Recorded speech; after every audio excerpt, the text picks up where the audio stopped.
صحیح مسلم میں روایت ہے، سیدہ عائشہ رضی اللہ عنہا فرماتی ہیں کہ اللہ کے رسول صلی اللہ علیہ وسلم کے پاس جب کوئی مریض دم کے لیے آتا، صلی اللہ علیہ وسلم اپنی انگلی پر تھوک مبارک لگا کر مٹی ملتے، پھر مریض کے جسم پر رکھ کر یہ دعا پڑھتے: بسم اللہ تربت ارزنا بریکتی بعضنا یشفا سقیمنا باذن ربنا۔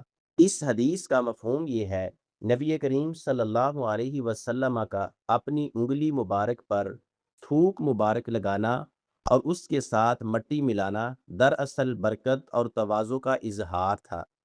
نبی کریم صلی اللہ علیہ وسلم کا لعاب دہن بذات خود بابرکت تھا، اور زمین کی مٹی میں اللہ نے شفا کی خاصیت رکھی ہے۔ یہ سارے کام اسباب ہیں، اصل شفا دینے والا اللہ ہی ہے۔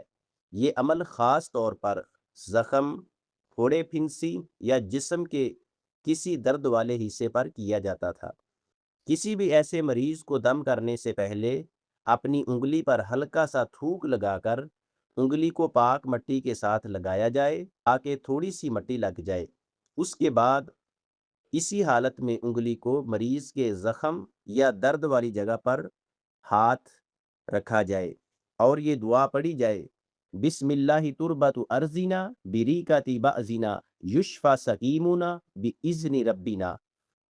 اس عمل کو اگر آرام نہ آئے تو کئی مرتبہ بھی کیا جا سکتا ہے۔